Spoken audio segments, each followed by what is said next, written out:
Welcome, everybody, to today's Building My Legacy podcast. I have with me today Ken Kladouris. He is an entrepreneur and he is a wealth management expert with a little bit of a different twist from that gung-ho Wall Street, nail 'em, and compete mentality. And I think you probably have that mentality from some of the other things that you have done. But you have combined that drive with an inner perspective that is interesting, especially in today's world. So Ken is an advisor in wealth management. He's also author of Get There, Chart Your Course to Financial Abundance and Live the Life You Desire. Today's world, that's huge. And so how did you get started? How did you get into this journey of combining your mindset, your meditation, your perspective on life with your wealth management? Yeah, again, well, thank you for having me on today. I appreciate it. And that is an interesting story because I never thought I'd be doing, mindset and meditation teachings. But it's kind of where I've evolved to. I always knew that I was going to do financial advising and had basically focused my career on that. And so undergrad in finance, MBA in finance, went to work for one of the large firms, and then immediately was in that financial realm. And I had gotten to a point where I would call it plateaued or stuck. And my life was kind of on repeat. And I was doing the same things every day and really wasn't having a fulfilled life. It was more of just surviving. And then in an instant, I decided and had this realization that I could do more. And that started me on my spiritual journey and my path to basically know myself. And in that 3-year experience of just going deeper and deeper into that, I found that a lot of the people that I was speaking with professionally were really intrigued by my presence and just how I showed up to meetings and the conversations we were having. And it was in that kind of realization that this is something that people really wanted. And so I created the book to share that. And then I did a week in silence in 2018.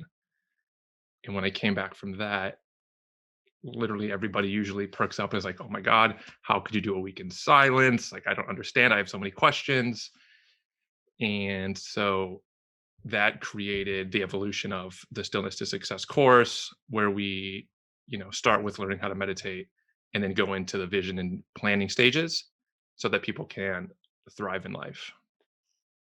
So, Ken, when you talk about meditation, there are many different modalities of meditation. And when you talk about a week of meditation, I think instantly of the monastic experience, especially of the Benedictines.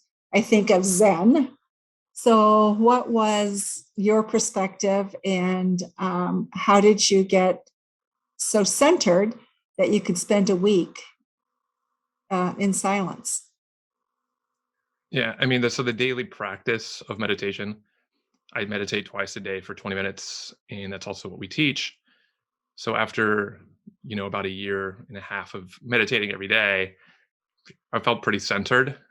And then I was speaking with some of my fellow meditators, and they said that like the peak experience for them was doing this week in silence. So I immediately found one, signed up for it, and jumped right in. Okay. So, for a person in a busy world of just trying to make business go right now, talk a little bit about how that grows a business. Well, from my perspective, and I think most people, right, we all show up as people. And if you're a better person and you're more alert and more focused, the work that you deliver is higher quality and it's less stressful for you to do it because you're focused. And so spending, the 20 minutes in meditation a day allows you to do that and be more, again, efficient. So it's similar to, the story of, the people cutting down two different trees.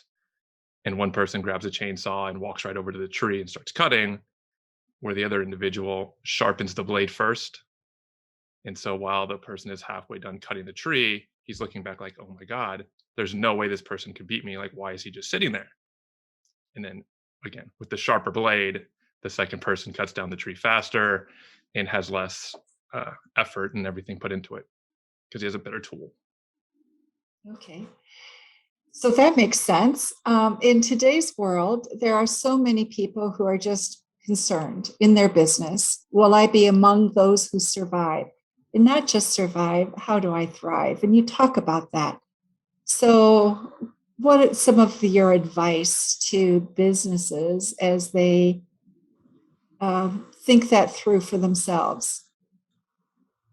Yeah, I mean, obviously, this post pandemic, maybe still in the middle of the pandemic. I don't really know exactly how it's going to go going forward. So I don't want to speak too soon, but it is a very trying time for a lot of companies, including mine. And again, I just always go back to the meditation practice. So it lowers a few of the benefits of meditation is that it lowers your stress, your anxiety, and helps you just again stay focused. But for me, it also adds to my creativity. So in business, when I'm trying to find new solutions or new customers or whatever it is I need, having those bursts of creativity helps me find new angles to get that done and create new channels of revenue for my company. Got it. So how do you really keep the balance between that? Because I think oftentimes we think we do this, a little bit of meditation, then we do this, which is our primary piece, which is gung-ho business. And then we may have a little leftover time for family and friends and whatnot, right? So how do you put this into a discipline so it actually works, so it's not fragmented? Yeah, it's a great question. So again, I am all about daily habits and scheduling. So I basically know that I'm going to meditate at this time and meditate at that time. And then part of the offering in Stillness to Success is my daily action plan, which is how I schedule my entire day and start my morning to set myself up for success during the day. And it allows me to, again, be more efficient. So I spend less time working because I can get it done faster, which gives me more time to spend doing the things that I desire. Okay, well, you've got things you enjoy doing because you sail and you have a motor boat, I believe, and you do things in the community. So you've found a way to be more focused and to accomplish those things. What are the biggest obstacles that people have in really having that balance and to achieve that focus that you're enjoying? So it's their own mental chatter. Okay. See, you got that. I mean, it's all the conversation going on in your head that you're not in control of, that you don't understand, but never stops. And so being able to rein in, right, your mind is why, again, we teach meditation, because it's the beneficial thing. It's the biggest obstacle for people is themselves. Is themselves. That's so true, isn't it? You have a course, Ken, that addresses this. Talk a little bit about that for the audience, if you would. Yeah. So the course is, again, basically the evolution of the book and my spiritual practice. So after spending the week in silence, I had just finished writing the book. So it wasn't in the book. And people were always asking me about silence and things like that. And I was like, this is clearly, right, the evolution. And we kind of talked about it a little bit, but it accelerated my success in business and in my personal life. So I feel like it was the fuel that I already added to the fire, which was great. And so that's why we start in the Stillness to Success course by teaching meditation and really quieting your mind so that you can hear the answers almost to the questions that are in the modules, really understand what it is you're trying to achieve in life and stay focused and actually achieve it. Quieting the mind is one of the hardest things we do. So is there any magic in terms of how to approach that? Yeah, so I'm a Chopra certified primordial sound meditation instructor, and that is what we teach in the course. Okay, so what is that? It's a mantra based meditation. So you basically continually say the same mantra in your head. And what it does is it focuses your mind so that you can have the benefits of meditation, right? Because so many people that I speak with are like, oh, I would meditate. But when I sit down to meditate, my mind keeps racing or I have thoughts and all these different things. Again, they're mentally just talking and mental chatter. And so when you give them something to focus on, all those outside thoughts subside. And if they do come in, you can just return to the mantra and relax into it. So, So for you, what's your mantra? oh, we don't share mantras. You don't. Okay. No, it's a Because very why? personal, it's a very personal like experience. Is that right? Okay. Yeah.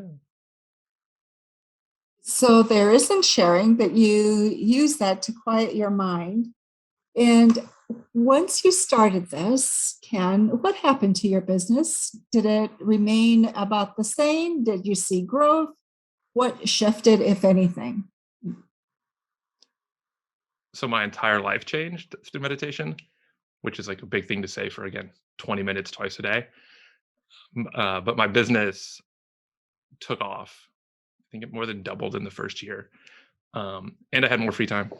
So it's kind of everybody's dream, right? Make more money and have more fulfillment in life, have more fun, spend more time with family, and do all the things that you want to do while having a more successful business.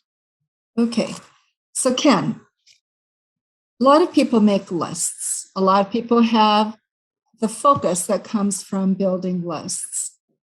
Many people spend some quiet time.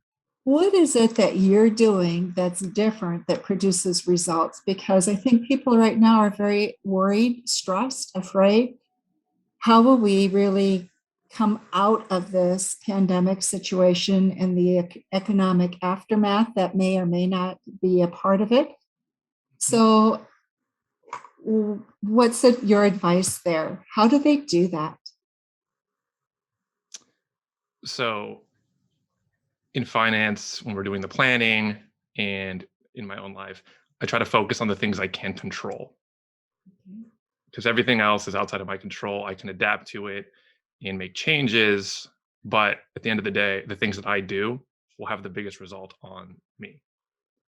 And so we create action plans and we immediately get to them. The other thing I'd say for those that are like, oh, I've wrote lists and I do these things, right? In the course, we go to deeper levels of finding out your motivation and the reasons why you want to achieve something. And knowing, more than surface level reasons is what makes you actually put in the energy. Right? You have to have a goal so big that you're willing to do anything to get it and understand why you're doing it. And then you will wake up every morning excited and do what you have to do to reach your goals. It's incredible. So, for you, as you have gone on this journey, what's been your biggest challenge? In the Sorry, I just want to clarify. It's like on the business side or on like the spiritual growth side? What would be Both. more interesting? Both. On the business side, so I've started 2 companies in the last year. I guess a little bit longer. So it's a COVID year, sorry. So it's been like the last 18 months. And so dealing with I don't want to call it the stress, but right as you get closer and closer to the finish line, the energy starts to mount and you start questioning, was it worth all the time and everything 'cause you're not getting the results yet. Um, and I guess that takes me back to my meditation practice, which was right, just slowly build and compound, and you'll see major results. Just keep doing the work.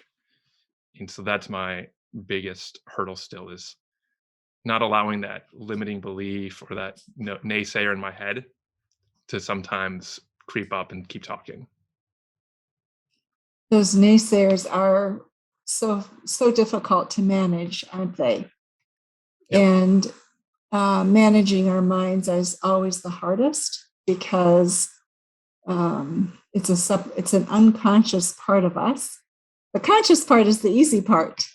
It's the Right. unconscious messages we keep giving ourselves over and over again. So meditation has been part of what's helped you do that. So for you, on the personal side, what would you say? Oh, it's the same thing. Okay. So I feel that in this pandemic era, like there's just a lot more weight and energy just around everybody, and it kind of feels heavy. And so to continue to live lightly and freely is becoming more and more difficult. So it feels to me.